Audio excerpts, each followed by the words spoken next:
eu sei, vocês não precisam brigar comigo. Eu já me puni o suficiente, tá? Eu prometo. O aniversário de morte do Tolkien já passou em setembro, estamos aqui em outubro. Final de outubro, eu ainda nem terminei o livro 1 de Sociedade do Anel. A ideia, minha gente, do projeto era terminar esse ano quase que os 3 livros, basicamente. Silmarillion ia ficar pro ano que vem. Mas enfim, nem o livro 1 a gente terminou e estamos agora quase terminando Sociedade do Anel, não é mesmo? Ai de nós! Receio que não podemos ficar mais tempo por aqui, comentou Aragorn. Olhou para as montanhas e ergueu a espada. Adeus, Gandalf. E assim começa o capítulo 6 do livro 2 de Sociedade do Anel. E vocês imaginam? Olha, eu não sei quanto a você, se você prestou atenção ao que eu estava lendo até agora, mas se eu estivesse na comitiva, neste momento, perder o Gandalf teria me deixado completamente desolada. Shitting on my pants! Tudo bem que a gente tem Aragorn, mas cara, não, é o Gandalf. Se vocês leram Hobbit e acompanharam toda a jornada dele com o Bilbo, todos esses anos de amizade com o leitor, ainda que dito leitor tenha lido Hobbit em 2 dias, ou 1 semana, não importa. O tempo é diferente quando se lê Tolkien, sabe? É tipo Inception. Podem ter se passado 2 dias ou 1 semana, mas no nosso coração é como se tivesse passado 1 milênio, assim, milhares e milhares de anos, você ali junto do Gandalf. Você sente cada mudança na Terra-média, cada folha que nasce, cada montanha que se move, cada fio de cabelo na barba do Aragorn, você sente crescendo, entendeu? E aí, tendo esse sentimento, sabendo de tudo isso, imagina esse momento, a comitiva, tendo que ouvir o Aragorn, tal como no filme, falar pra geral se levantar e se apressar, porque não é pra ficar de mimimi nesse momento aí, da saída de Moria, vamos combinar, os orcs estão logo ali, e que eles têm mais o que fazer do que ficar chorando pitangas. E aqui nessa saída tem um momento fofinho que não tem no filme, entre o Gimli e o Frodo, que enquanto eles estão descendo de Moria, né, o Gimli leva o Frodo pra fazer tipo uma parada turística, pra ver a Pedra de Durin e a vista do vale. O Sam, é óbvio, foi atrás dos dois, porque o Sam, né, não pode ficar sem o Frodo. E aí é legal que o Gimli explica que aquele pilar da Pedra de Durin é onde o Durin parou pela primeira vez para apreciar o lago, que eles chamam de espelhágua. Eu acho que a tradução tá espelhágua. Eu não lembro como é que era a tradução antiga do espelhágua. Acho que talvez fosse a mesma. Na verdade, nesse momento, nada acontece. O narrador não entrega nem um biscoitinho de contexto. Contexto sim, porque ele fala que é Pedra de Durin, blá blá blá. Mas ele não entrega nenhum biscoitinho de questionamento do que significa essa cena. Mas o engraçado é que, pelo menos eu, como leitora, eu senti que ficou no ar uma sensação de encerramento, um momento de reflexão do que o passado significa e do quanto ele se mantém presente, apesar de não existir mais por estar no passado, entende? Tipo uma porta que se fecha ali, porque eles acabaram de sair de Moria e a morte do Balin, do túmulo de Balin. E agora o Gimli volta com a história da Pedra de Durin, e um ciclo se encerrando, outro se iniciando. É tudo uma reflexão, eu acho que do quanto o passado, apesar de morto, se mantém presente. Pelo menos foi o que eu puxei ali desse momento do narrador, out of the blue, que não quis dizer absolutamente nada. Vejam bem, o Aragorn nesse momento, né, difícil, depois da morte de Gandalf, assume o manto de líder da comitiva, líder oficial da comitiva, e avisa a todos que eles vão seguir por Lothlórien. Aí o Legolas, claro, não perde a chance de dizer que aquela é a floresta magnífica, mais bela morada do povo élfico. Pode ser linda, mas praticidade zero. Ah, detalhe, tem gente ferida, né? Rolou a batalha em Moria. E nessa bagunça aí de Gandalf morreu e tal, a galera se esqueceu. Mas o Aragorn se lembra e pensa, putz, eu tenho que cuidar dos pequenos. Aí ele vai lá e toma conta do Sam e do Frodo. O Sam, por sorte, tem um ferimento que não tá envenenado, beleza. Ainda assim, ele usa um pouco daquela erva de Atlas, né, que ele tem guardado desde o topo do vento. Fico imaginando onde é que eles guardam essas ervas todas, mas beleza. Aqui é importante reforçar, gente, a câmera do jogo, quando você tá jogando um jogo de RPG ou de terror, sei lá, Resident Evil, porra, maneiraça aquela cena. Tem tipo uma mochila, né? E aí vem a câmera, o zoom da câmera na mochila e a lista de conteúdo das coisas que você tem dentro dessa mochila. Tolkien, de certa forma, já fazia isso com maestria, vai. Não tem a lista, não tem uma mochila, mas os caras guardam as paradas. Depois de cuidar do Sam, hora de cuidar do Frodo. E aí, amigo, não tem mais como o Frodo esconder a informação, o segredo que ele tava querendo guardar, que era o Mithril, que arranca elogios do Aragorn e do Gimli, e até do Merry. E nessa hora o Merry, gente, ele cita o Bilbo, não é de forma leviana, tá? Olha como é que o narrador não é leviano. Ele fala uma coisa que é tipo, espero que a gente tenha a oportunidade de contar pra ele isso um dia, sobre tudo que aconteceu com eles ali em Moria e tal. E ele tá falando, se referindo ao Bilbo.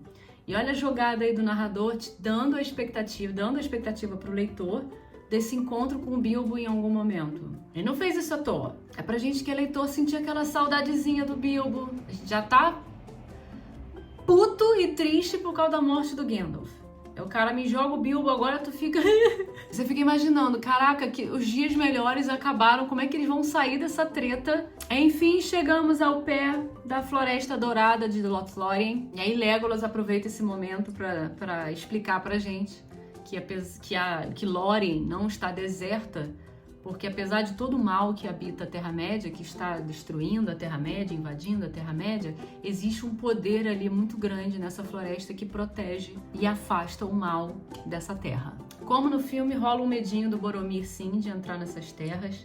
E tem uma frase aqui muito boa do Aragorn, que responde ao Boromir, porque ele fala que não vai sair ileso dessas terras, alguma coisa do tipo. E o Aragorn responde assim: não digas ileso, mas se disseres inalterado, talvez fales a verdade. E aí, se falando da floresta, ele diz: bela e perigosa, mas somente o mal deve temê-la, ou aqueles que trazem algum mal consigo. E adivinhe, tem musiquinha no capítulo. Será que eu vou cantar? Fiquem até o final dos créditos, que nem eu sei ainda se eu vou conseguir ou não, mas beleza.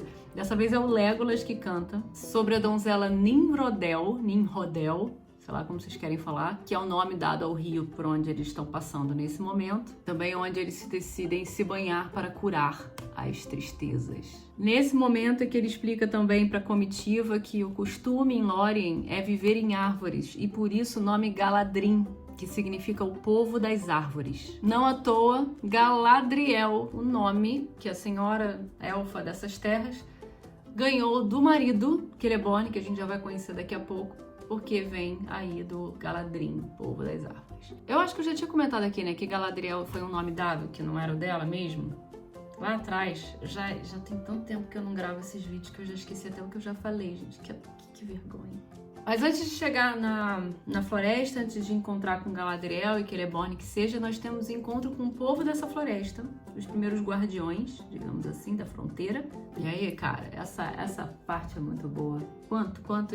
Quantos preconceitos nós podemos discutir aqui, mas eu não vou discutir preconceito nenhum, de raças e etc, porque aí é um vídeo só pra isso e já sabem que tá difícil gravar aqui. A questão toda é, eles pedem pro Frodo subir, o Frodo, que é o portador do anel, eles conhecem um pouco da história do portador do anel e tal, e eles querem ouvir do Frodo o que aconteceu até agora, mas o Legolas, por ser elfo, pode acompanhá-lo, mas ninguém mais. E aí, gente, aqui eu provo o meu ponto de que não há praticidade nessa floresta. Eles têm que descer uma escada, tá? Pro Frodo subir, porque afinal eles vivem em árvores e são milhões de árvores e altas pra cacete. E é difícil pra caramba se locomover em Lórien. Não tem como uma drogaria comprar uma pasta de dente fácil. Eles sobem pra cacete só pra conversar. Ficam lá, subindo escada pra fazer um papinho. Ok, eu acho que eu vou parar de comentar sobre isso, senão eu vou ser cancelada como magrofóbica ou fitnessfóbica ou whatever. Mas que exercício pra caralho é. Tipo, não. Quem viu a versão estendida do filme vai lembrar desse momento do Aldir. Sim, habemos Aldir no livro também. E é ele mesmo que recepciona Frodo com os seus dois irmãos, Rúmil e Orofim. Mas como eu já disse, é Legolas que tem com eles, assim, junto com o Frodo, né? E não o Aragorn. O Aragorn, nem os elfos estão cagando para Aragorn nesse momento, esses elfos. O Aldir até tinha ouvido falar no Aragorn, mas não tem aquela amizade toda que eles demonstram ter no filme. Pô, aí tem uma briga, cara, tem uma briga enorme agora, porque eles têm que atravessar um negócio lá, e aí o Aldir fala que o Gimli tem que ser vendado, porque um anão não entra por aquelas terras desde os tempos de Durin, sei lá quando. Mas nada disso foi resolvido ainda, porque eles têm que passar a noite lá e eles ficam sabendo, quer dizer, eles vão dormir em cima das árvores para se proteger dos orcs, eles ficam sabendo que os orcs invadem de Moria essa parte da fronteira e que os elfos atacam os orcs, conseguem destruir os orcs. E aí, nesse momento, o Frodo tá em cima da árvore, né? E enquanto os elfos estão atacando os orcs, porque eles não podem deixar nenhum vivo sair das fronteiras, ele vê olhos pálidos subindo a árvore. Gollum está de volta! O Dir volta com as notícias e o Gollum desaparece. Tava falando de praticidade, né? Eu falei da dificuldade de subir uma escadinha de árvore. Cara, eles têm que atravessar um rio. E aí o maluco vem e me responde que não constroem pontes em épocas de vigilância. Whatever that means. E aí eles tacam uma corda de outro lado pra galera atravessar e outra corda, e eles constroem tipo um negócio assim, que você vai meio que andando por cima da corda pra atravessar, tipo, com a ponta dos pés, sabe? Magnífico. O Legolas ainda manda, meu querido, eu consigo fazer isso de buenas, mas e os outros, sabe? Eles vão nadar, aí o Aldir todo calmo, não, a gente joga outra corda, prende na cintura e a gente vai dar certo, vai dar certo.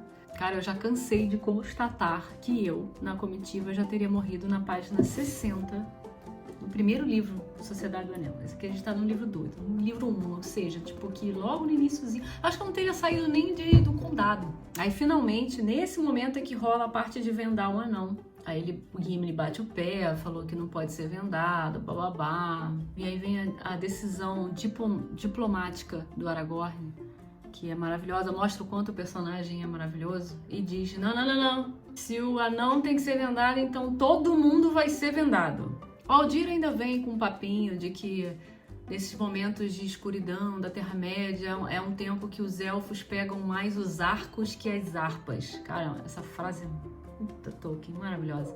Isso serve tanto para você, como leitor, entender a justificativa que eles dão para si para agirem dessa forma em momentos de guerra, né? Em momentos de conflito, de confusão, e aí parece que o preconceito é justificável, e ao mesmo tempo as diferenças também de pensamento, né, de ponto de vista, porque também você como leitor, entendendo o lado dos pequenos ou do próprio anão, entende isso sim como um preconceito, uma arrogância, mas que existe ali por trás da arrogância e do preconceito uma lógica e séculos, né, eras de dor e guerra e maldade, enfim. Ah, detalhe, eu não esqueci de falar isso, eles estão seguindo o Aldir para conhecer a Galadriel e Celeborn, os senhores de Lórien, para serem julgados, para ver se eles podem seguir viagem ou não, para ver se a jornada deles não digo nem válida, mas justa.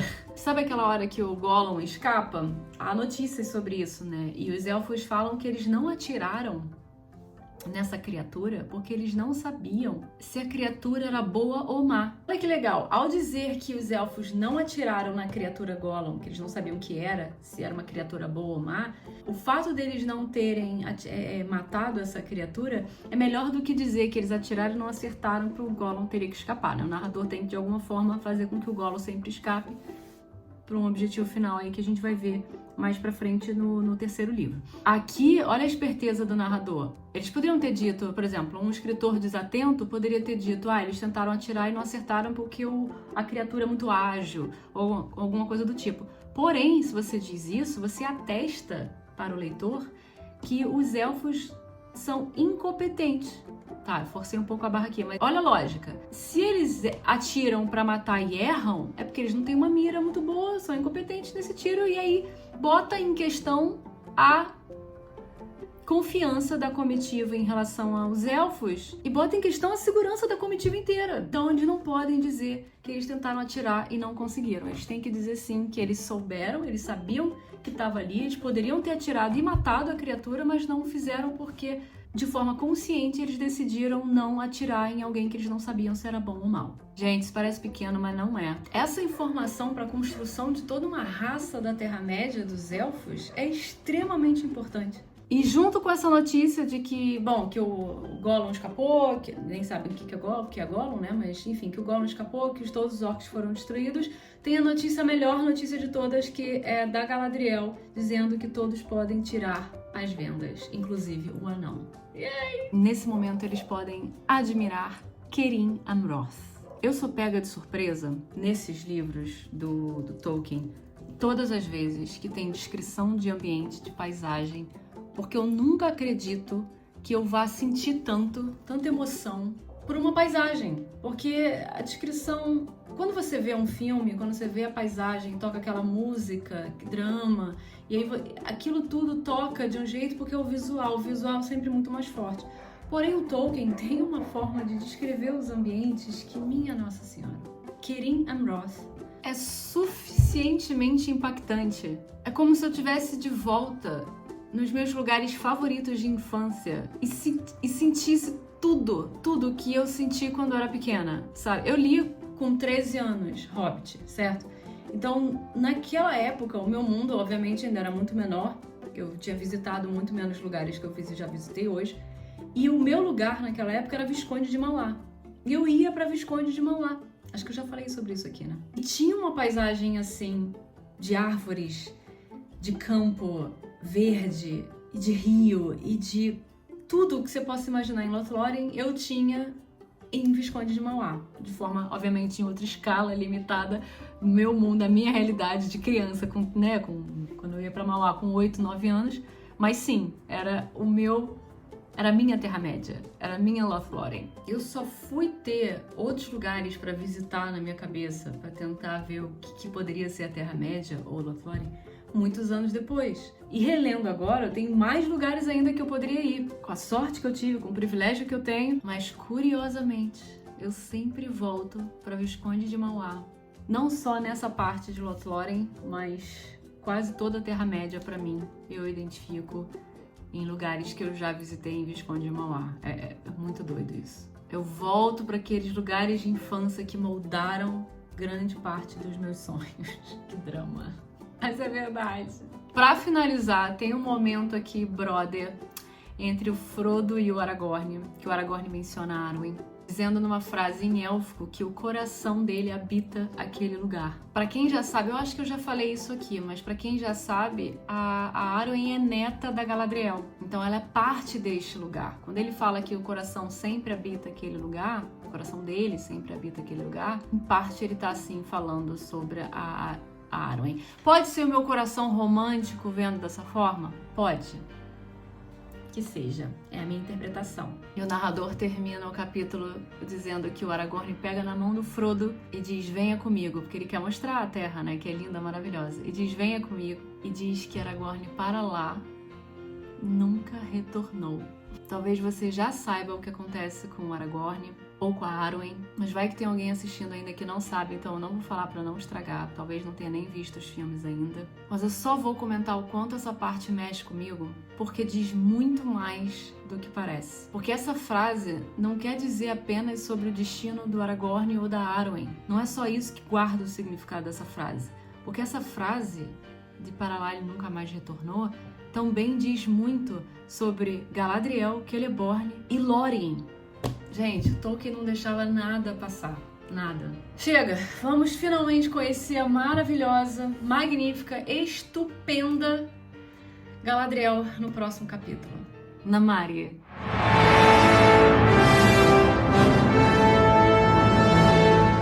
Beside the falls of Nimrodel, by water clear and cool, her voice is falling silver fell into the shining pool. Sei não, hein? Tá muito igual às outras. É sempre a mesma merda. Dan, dan, dan, dan, dan, dan, dan. Sabe o que é isso? Influência de Game of Thrones. Chega.